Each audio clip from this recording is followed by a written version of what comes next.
Hello, dear students. Hope you all are good and making good progress in your study.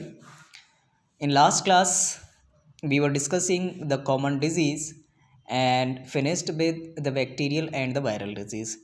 In this class, we will start or we will rather continue the common disease which are caused by protozoa or fungi, etc. Right? So here the focus in this video will be on the malaria, right? So how malaria basically cause, or what are the causing agents and symptoms and effects, etc etc. So malaria के बारे में अगर हम बात करते हैं तो सबसे पहली चीज़ जो आपको समझनी है कि इसका जो कॉजल ऑर्गेनिज्म है वो क्या है। ठीक है, किस तरह से जो है ये मलेरिया जो है वो कॉज होता है। तो मलेरिया जो है आपको पता है कि एक पैरासाइट होता है, ठीक है, या जिसको हम कह सकते हैं कि प्रोटोजोआ होता है। ठीक है, सो प्रोटोजोआ जिसका नाम है प्लाज्मोडियम, उसकी वजह से जो है कॉज होता है। सो प्लाज्मोडियम पैरासाइट और Plasmodium protozoa causes the malaria. Now जो मलेरिया होता है वो अलग अलग टाइप का हो सकता है, ठीक है, डिपेंडिंग ऑन कि जो प्रोटोजोआ है वो किस टाइप का है। ठीक है, जैसे एक प्रोटोजोआ होता है जिसका नाम होता है, या प्लाज्मोडियम होता है जिसका नाम होता है पी बाइवेक्स या फिर प्लाज्मोडियम बाइवेक्स। दूसरा होता है पी फाल्सीपेरम और थर्ड जो होता है पी मलेरिया। तो उनकी वजह से जो है अलग अलग टाइप के मलेरिया जो है वो कॉज हो सकते। ठीक है, इनमें सबसे जो हम कह सकते हैं कि मैलिग्नेंट या फिर जो जिसको कह सकते हैं कि सीवियर जो मलेरिया होता है वो होता है हमारा पी फाल्सीपेरम टाइप के प्लाज्मोडियम से। ठीक है, अब ये जो मलेरिया होता है इसके बेसिकली सिम्टम्स आपको कैसे दिखते हैं। तो जो नॉर्मल सिम्टम्स होते हैं, जैसे क्या होता है, ठंड लगती है और ठंड लगने के बाद जो है आपको बहुत तेज़ बुखार आता है। ठीक है, और ये जो है हम कह सकते हैं कि 3-4 दिन तक जो है लगातार आपको ऐसी कंडीशन देखने को मिलती है। कभी कभी बीच बीच में गैप के बाद भी जो फीवर है वो आपको देखने को मिलता है। ठीक है, सो ये जनरल थिंग है ना। तो कॉजल ऑर्गेनिज्म क्या हो गया इसका, plasmodium. Plasmodium could be of 3 types, P vivax, P falciparum and P malaria. ठीक है, सिम्टम्स आपके क्या है, chill and then high fever recurring 3 to 4 days।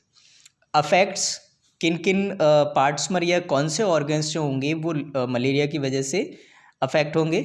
सो जो हम कह सकते हैं कि जो मलेरिया होता है या जो मलेरिया पैरासाइट है जिसको हम बोल रहे हैं प्लाज्मोडियम, वो बेसिकली जो है जो लीवर सेल्स होते हैं उनके अंदर क्या होता है, मल्टीप्लाई होता है। और जब ये मल्टीप्लाई हो जाता है, मैच्योर हो जाता है, उसके बाद जो है ये क्या करता है, आरबीसीज को अटैक करता है। ठीक है, सो फर्स्ट टारगेट जो होता है इसका क्या होता है, liver cells and then the RBCs. ठीक है, मलेरिया पर जो है चांसेस ज़्यादा हैं कि इस पर क्वेश्चन पूछा जा सकता है, और इसका जो बेसिकली जो लाइफ साइकिल होता है वो उसके पूछने की प्रोबेबिलिटी और भी ज़्यादा है। तो उसको हम थोड़ा डिटेल में देखने की कोशिश करते हैं। ठीक है, so life cycle of Plasmodium. ठीक है, प्लाज्मोडियम जो मलेरिया कॉज कर रहा है उसका लाइफ साइकिल किस तरह का होता है। ठीक है, आप सभी जानते हैं कि जो प्लाज्मोडियम पैरासाइट है या प्लाज्मोडियम प्रोटोजोआ है, ठीक है, वो बेसिकली हम कह सकते हैं कि जो फीमेल एनाफिलिस जो मॉस्किटो होता है, ठीक है, उसके द्वारा कैरी किया जाता है। मतलब फीमेल एनाफिलिस जो मॉस्किटो है वो इसका एक तरह से क्या है, वेक्टर है या फिर कैरियर है। सो female Anopheles mosquito carrying Plasmodium sporozoites, ये यहाँ पर एक नया टर्म आया है, प्लाज्मोडियम स्पोरोजोइट। अब ये प्लाज्मोडियम स्पोरोजोइट क्या है, प्लाज्मोडियम स्पोरोजोइट कुछ नहीं है, प्लाज्मोडियम का ही एक स्मॉलर फॉर्म है। ये हम कह सकते हैं कि इनिशियल स्टेज होती है उसकी। ठीक है, तो उसको आप बोल सकते हो स्पोरोजोइट, राइट। अब फीमेल एनाफिलिस जिसने क्या कर रखा है, प्लाज्मोडियम स्पोरोजोइट को कैरी किया हुआ है। कैरी कहाँ पर करेगी, ये जो इसका जो हम कह सकते हैं कि जो सलाइवा होगी, है ना, उसमें जो है ये स्पोरोजोइट वो अवेलेबल होगा या प्रेजेंट होगा। अब उसके बाद जब ये क्या करेगी, किसी पर्सन को बाइट करती है, ठीक है, किसी पर्सन को क्या करती है, बाइट करती है। तो बाइट करने से जो उसके सलाइवा में प्लाज्मोडियम स्पोरोजोइट थे या स्पोरोजोइट था, वो क्या करेगा, एंटर कर जाएगा कहाँ पर, ह्यूमन बॉडी के अंदर, ठीक है। मतलब जो उसका जो स्टिंग होगा, उस स्टिंग से जो है सीधा हम कह सकते हैं कि वो ह्यूमन ब्लड के अंदर जो है एंटर करेगा। So plasmodium enters the human body as small sporozoite, right. Hope आपको ये चीज़ क्लियर हो पा रही है, ठीक है। अब ये स्मॉल स्पोरोजोइट जो है ये क्या करेगा, जैसे ही जो है ब्लड में ये रिलीज़ हो चुका होगा, उसके बाद जो है ये सीधे सबसे पहले कहाँ पर पहुँचेगा, लीवर में, और लीवर में पहुँच करके वहाँ पर जो है अपने आप को मल्टीप्लाई करेगा, ठीक है। So small sporozoite multiply within liver cell, right, and after that ये क्या करेगा, ये आरबीसीज को अटैक करेगा। So later on it attacks the RBCs, ठीक है। आरबीसीज क्या होगी, अटैक करने से जो है रप्चर हो जाएंगी, ठीक है। और रप्चर होने के बाद, अच्छा, रप्चर होने के पीछे जो रीज़न होगा कि एक टॉक्सिन जो है जो प्लाज्मोडियम है वो आरबीसीज के अंदर रिलीज कर देता है। उस टॉक्सिन का नाम होता है हेमोजोइन। तो हेमोजोइन जो है टॉक्सिन क्या होता है, मतलब एक तरह से लीवर में जैसे ही वो पहुंचा, लीवर से जो है वो आरबीसीज पर अटैक करेगा और वहाँ पर जो है हेमोजोइन को रिलीज कर देगा, जो कि एक टॉक्सिन है। और वो टॉक्सिन जैसे ही रिलीज होगा, आरबीसीज रप्चर होना स्टार्ट हो जाएगी, ठीक है। और इन सब का जो इम्पैक्ट है वो किस फॉर्म में आपको देखने को मिलेगा, इससे जो है हाई फीवर हो जाएगा, आपको फीवर बहुत तेज़ आना शुरू हो जाएगा, ठंड लगेगी, ठीक है। और ये जो है चीज़ आपकी हर 3 से 4 दिन में जो है रिपीट होते हुए दिखेगी। सो ये तो है क्या आपका एक नॉर्मल साइकिल की भाई लाइफ साइकिल प्लाज्मोडियम का वो किस तरह से नॉर्मली वर्क करता है, ठीक है। फीमेल एनोफ्लेज जो है प्लाज्मोडियम स्पोरोजोइट को कैरी किए हुए हैं अपने सलाइवा में। वो जब जो है बाइट करती है ह्यूमन बीइंग को बाइट करने से जो है स्टिंग के थ्रू जो भी स्पोरोजोइट्स हैं, प्लाज्मोडियम स्पोरोजोइट, उसको स्किन के उसको जो है ब्लड के अंदर उसको डिस्चार्ज कर देती है, रिलीज करती है। जैसे ही डिस्चार्ज होता है, स्पोरोजोइट सीधे पहुंचता है कहाँ पर, लीवर के अंदर। लीवर के अंदर अपने आप को मल्टीप्लाई करता है, मल्टीप्लाई करने के बाद ये रिलीज होता है और आरबीसी पर अटैक करता है अगेन। आरबीसी पर अटैक करके जो है वहाँ पर हेमोजोइन को ये क्या करता है, बेसिकली जो हेमोजोइन एक टॉक्सिन है उसको रिलीज करता है, इससे आरबीसी रप्चर होने लगती है। और जैसे ही आरबीसी का रप्चर होना शुरू होता है, बॉडी जो है सिम्टम्स शो करने लगती है, ठीक है। किस फॉर्म में, आपको हाई फीवर आना शुरू हो जाता है ठंड के साथ, चिल के साथ। और ये चीज़ जो है 3 to 4 डेज में जो है लगातार ये रिपीट होते रहती है। So this is the normal cycle, है ना, समझ में आ गई बात। चल, अब मलेरिया पैरासाइट जो है आप देख ही रहे हैं कि इसको जो है 2 होस्ट की ज़रूरत पड़ती है। So malaria parasite requires 2 host, one is human being and another one is anopheles, ठीक है, एनाफिलिस मॉस्किटो, राइट। क्या करने के लिए, उसके अपने लाइफ साइकिल को कंप्लीट करने के लिए। So plasmodium complete its life cycle by living in 2 different host, first in anopheles and then in human being, right. So female anopheles इसका क्या है, वेक्टर है। ये नॉर्मल चीज़ आपको समझ आई गई है, ठीक है। पहले भी मैंने ये बता दिया है, प्लाज्मोडियम फाल्सीपेरम जो होता है कैन कॉज मैलिग्नेंट मलेरिया। ये मैलिग्नेंट मलेरिया को कॉज कर सकता है, which is most serious one and can even be fatal. और इस वजह से जो है डेथ भी कई बार हो जाती है, ठीक है। आई होप आपको जो है चीज़ें बहुत अच्छे से समझ आ पा रही हैं, ठीक है। अब एक्चुअल में इसका जो लाइफ साइकिल है, अभी तो हमने एक नॉर्मल चीज़ देखी कि नॉर्मल फ्लो किस तरह से ये होता है, बट एक्चुअल में इसके अंदर जो है वो कौन कौन सी स्टेजेस होती है जिसमें उसका लाइफ साइकिल जो है वो कंप्लीट होता है। सो उसको देखने की बहुत ज़रूरत है, बहुत ही इम्पॉर्टेंट है एग्ज़ाम के पॉइंट ऑफ व्यू से, एंड चांसेस है कि ये जो है आपके एग्ज़ाम में पूछा जाए। ठीक है। सो देखते हैं कि स्टेजेस कौन कौन सी होती है आपकी in the life cycle of the Plasmodium. ठीक है, चल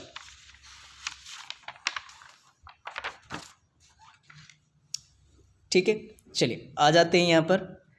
so life cycle of Plasmodium देख रहे हैं, है ना। हम पहले ही देख चुके हैं कि लाइफ साइकिल जो होता है प्लाज्मोडियम का वो 2 होस्ट के अंदर कंप्लीट होता है। ठीक है, यह हम कह सकते हैं कि इसकी जो स्टेजेस होती है वो 2 होस्ट में जो है पूरी होती हैं। पहला स्टेजेस इन मॉस्किटो एंड दूसरा स्टेजेस इन ह्यूमन बीइंग। ठीक है, अब नॉर्मल अगर चीज़ देखें तो जो हम कह सकते हैं कि जो मॉस्किटो होता है उसकी जो स्टेजेस होती हैं या उसके अंदर जो है उसका जो डेवलपमेंट होता है वो एक तरह का नॉन इन्फेक्शियस होता है। So development is actually the non infectious kind. Non infectious Y?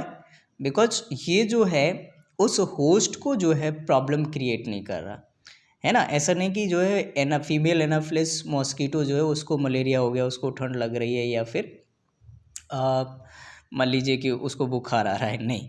ठीक है, सो उसके अंदर जो भी जब भी जो हम कह सकते हैं फीमेल एनाफिलिस मॉस्किटो के अंदर प्लाज्मोडियम पहुंचता है तो वहाँ रह करके वो जो है होस्ट को नुकसान नहीं पहुंचाता। That is why it is non infectious in mosquito stage. ठीक है, दूसरी चीज़ सेक्सुअल साइकिल होता है इसका, मतलब वहाँ पर जो इसका मल्टीप्लिकेशन होता है या रिप्रोडक्शन होता है वो कैसा होता है, वो आपका सेक्सुअल तरीके से होता है।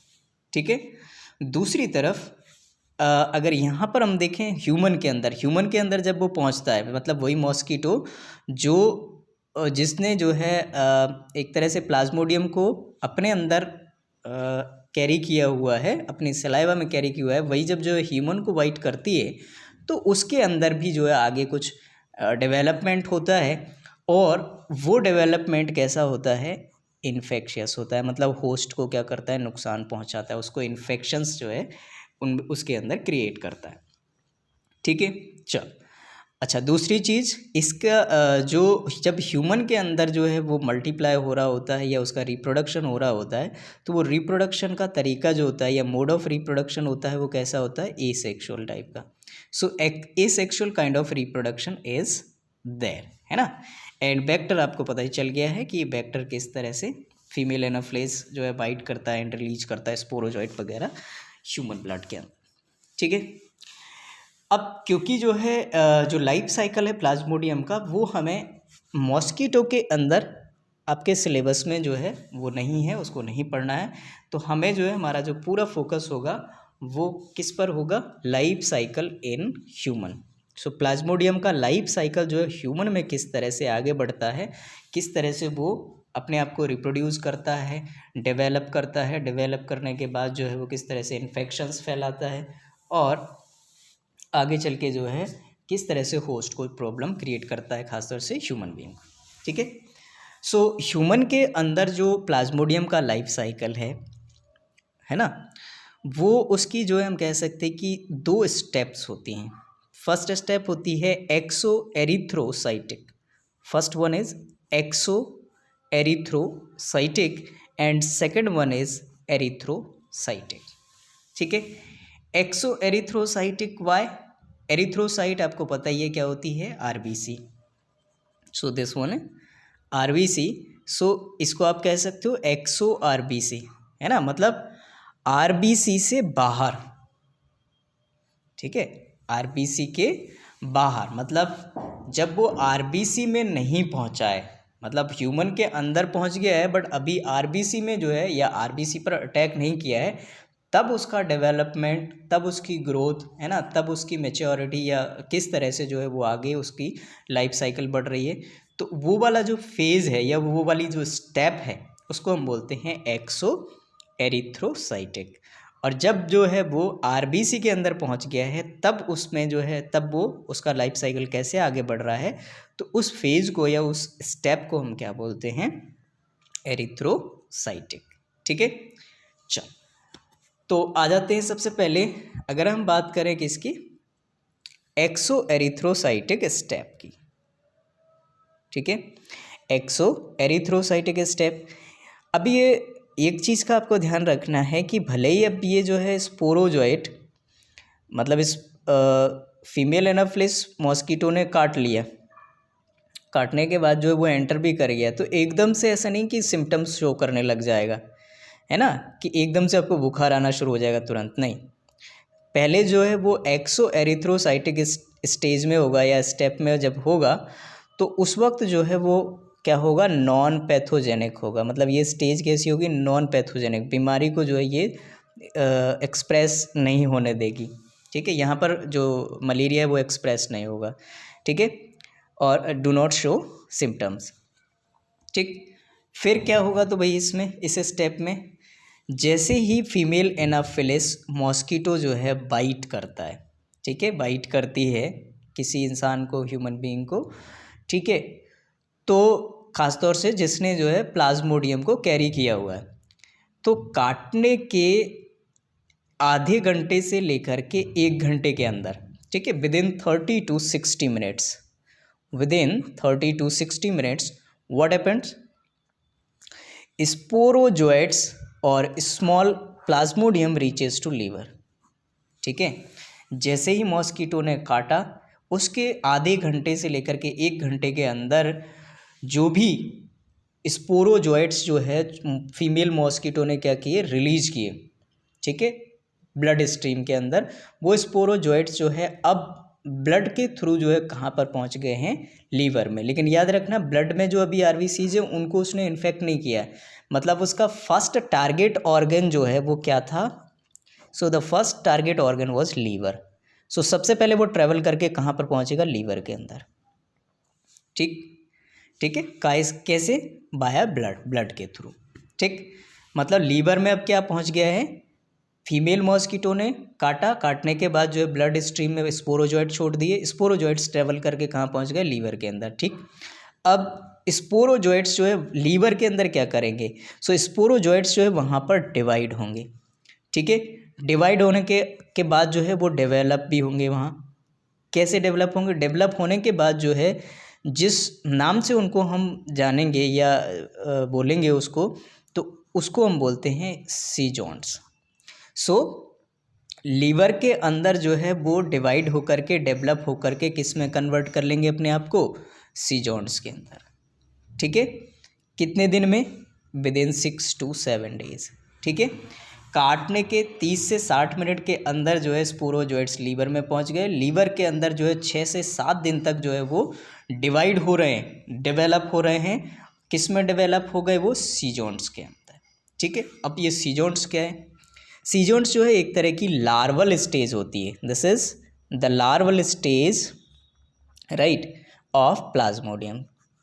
सो प्लाज्मोडियम की ये क्या होती है, लार्वल स्टेज होती है, ठीक है। तो मतलब लार्वा के स्टेज में जो है वो पहुंच गए, राइट। अब ये सीजोन्स जो है वो क्या करेंगे, सीजोन्स जो है आगे चल के और मैच्योर होंगे और वो जो है किसको बर्थ देंगे, मेरोजोइट्स को, है ना, किसको बर्थ देंगे, मेरोजोइट्स को। थाउजेंड्स के नंबर में जो है मेरोजोइट्स जो है वो प्रोड्यूस होंगे, किसकी हेल्प से, सीजोन्स की हेल्प से, ठीक है। सीजोन्स ने क्या प्रोड्यूस कर दिए, मेरोजोइट्स।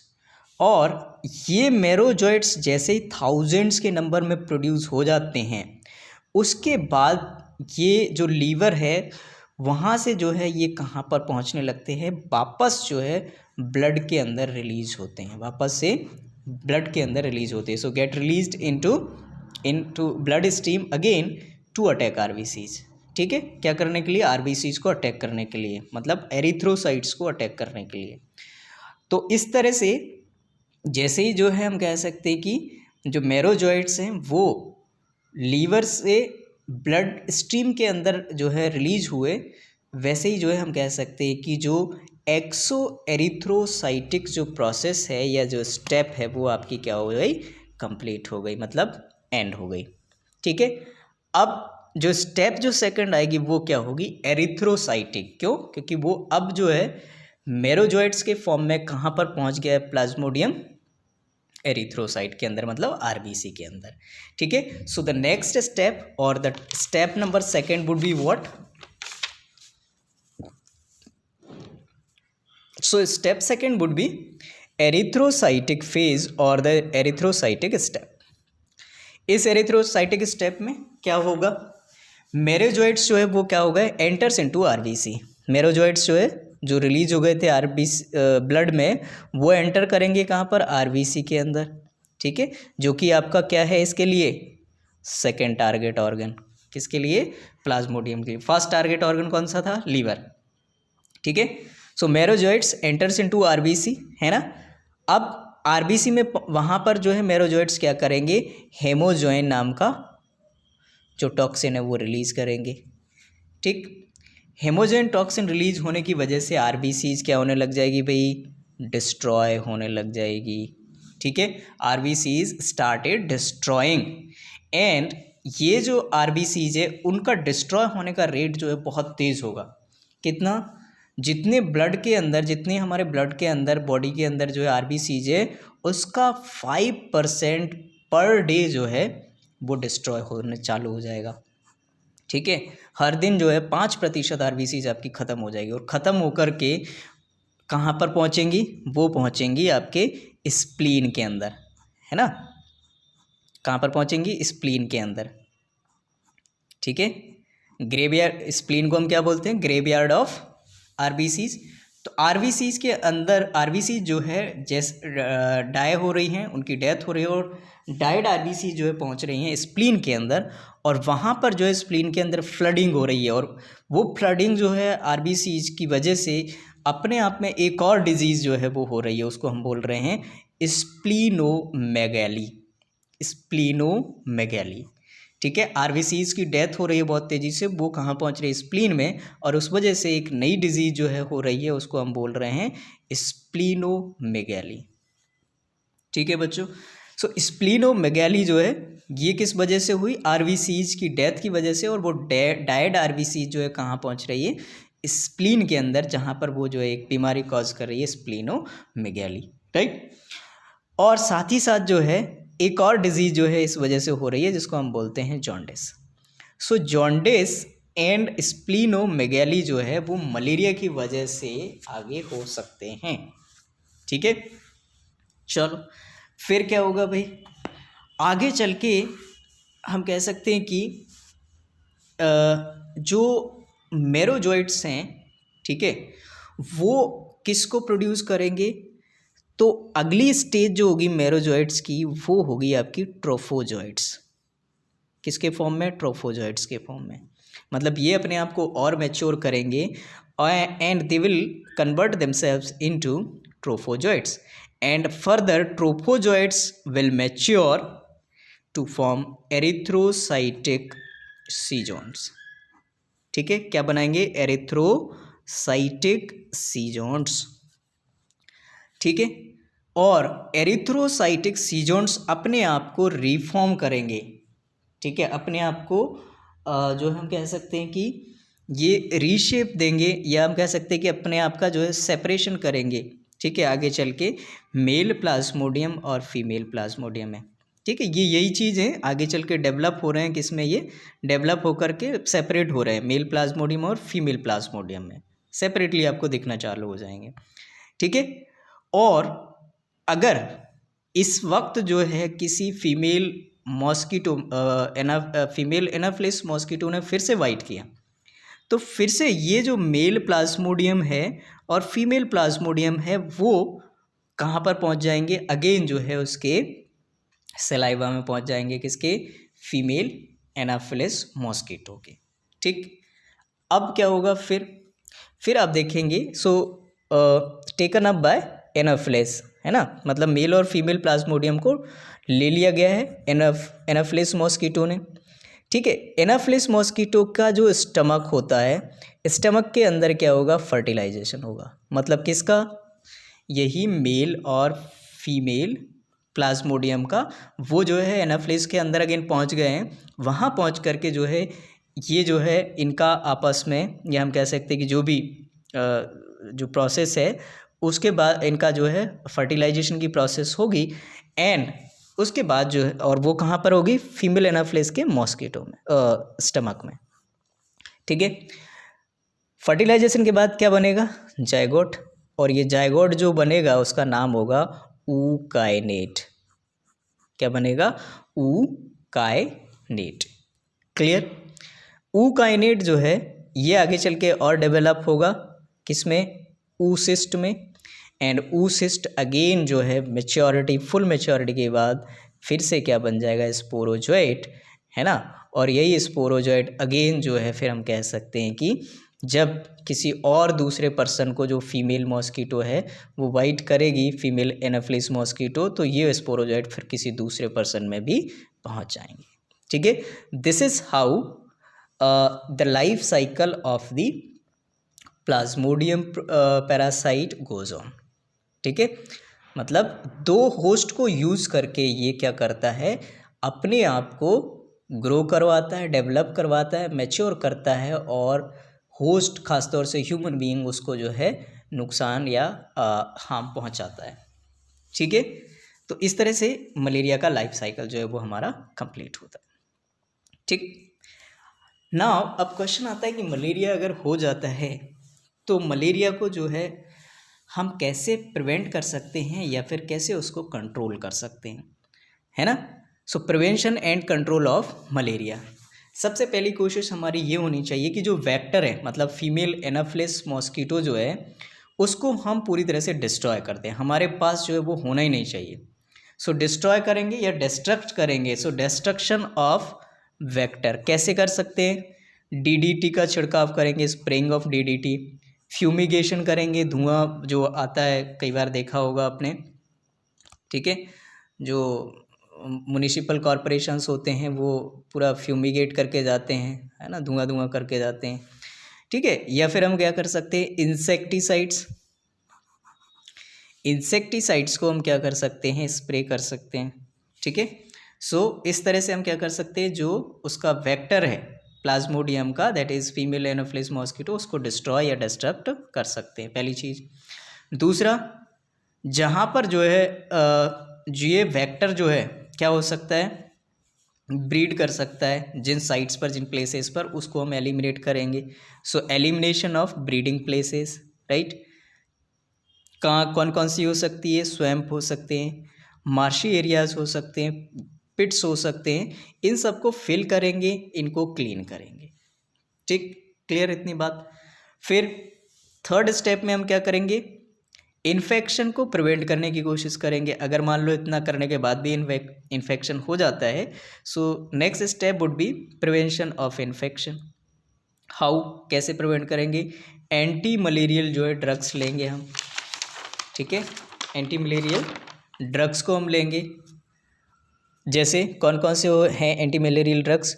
क्विनाइन, पेल्यूड्रिन और क्लोरोक्विन। तो क्विनाइन, क्लोरोक्विन और पेल्यूड्रिन नाम की जो एंटी मलेरियल ड्रग्स हैं उनका यूज़ करके हम क्या कर सकते हैं? जो मलेरिया है उसको प्रिवेंट कर सकते हैं। ठीक है, जब मलेरिया हो गया है तो फिर उसका ट्रीटमेंट कैसे होगा? सो ट्रीटमेंट करवाएंगे कैसे? क्विनाइन जो है जो मेडिसिन है उसको लेकर के। ये कई बार क्वेश्चन पूछा जाता है कि क्विनाइन जो होती है वो कहाँ से एक्सट्रैक्ट की जाती है? तो ये एक्सट्रैक्ट की जाती है bark of cinchona officinarum tree से। Bark of cinchona officinarum tree जो होता है उससे जो ये क्विनाइन है वो एक्सट्रैक्ट की जाती है। दूसरी एक और मेडिसिन है जिसका नाम है मेटाकैल्फिन। मेटाकैल्फिन भी आप यूज़ कर सकते हो, ख़ासतौर से जो सेरेब्रल टाइप का मलेरिया होता है उसके केस में। ठीक है, सो ट्रीटमेंट हो गया। इसके अलावा जो है हम अवेयरनेस के लिए भी कुछ अलग अलग तरह के कैंपेन जो है वो चला सकते हैं। जैसे एंटी मलेरियल कैंपेन, ठीक है, जो कि चल रहा है हमारा 1953 से, जिसको हम बोलते हैं नेशनल मलेरिया कंट्रोल प्रोग्राम। ठीक है, इस प्रोग्राम के अंदर क्या किया जाता है? इसमें जो है जो मॉस्किटोज़ होते हैं ख़ासतौर से पॉन्ड वगैरह में, ठीक है, उनको एरेडिकेट किया जाता है। कैसे? Through introduction of gambusia minnows fishes. Gambusia type की और मिनोज टाइप की जो फिशेस होती हैं जो फीड करती है जो जिसको हम बोलते हैं मॉस्किटो लार्वा पर, जो फीमेल एनाफिलिस मॉस्किटो होता है उसके लार्वा को ये खा कर के जो है उस पर ज़िंदा रहती हैं। तो इन गेम्बूसिया और मिनोज जो फिशेस हैं उनको जो है पॉन्ड्स वगैरह में इनको इंट्रोड्यूस किया जाता है, इनको डाला जाता है ताकि मॉस्किटो के लार्वाज जो है उनको खा सके और मॉस्किटोज़ को पूरी तरह से एलिमिनेट किया जा सके। तो ये जो है काम हो रहा है किसके अंदर, anti malarial campaign, that is national malaria control programme NMCP 1953 से चल रहा है। इसको सबसे पहले जो हम कह सकते हैं कि गार्ड करने का या चलाने का जो श्रेय है, क्रेडिट है, ठीक है। एंड अभी जो है ये इसको जो है काफ़ी हम कह सकते हैं कि इसमें सपोर्ट कर रहा है, तो वो है आपका the vector control research centre, vector control research centre Pondicherry. 1958 से जो है ये इसमें एक्टिवली पार्टिसिपेट कर रहा है, right. So this is all about the malaria. What ever question would be asked you can answer now it very easily. Okay, so I hope you enjoy watching this video and understand the required things or the things which you need it most, right? So thank you very much.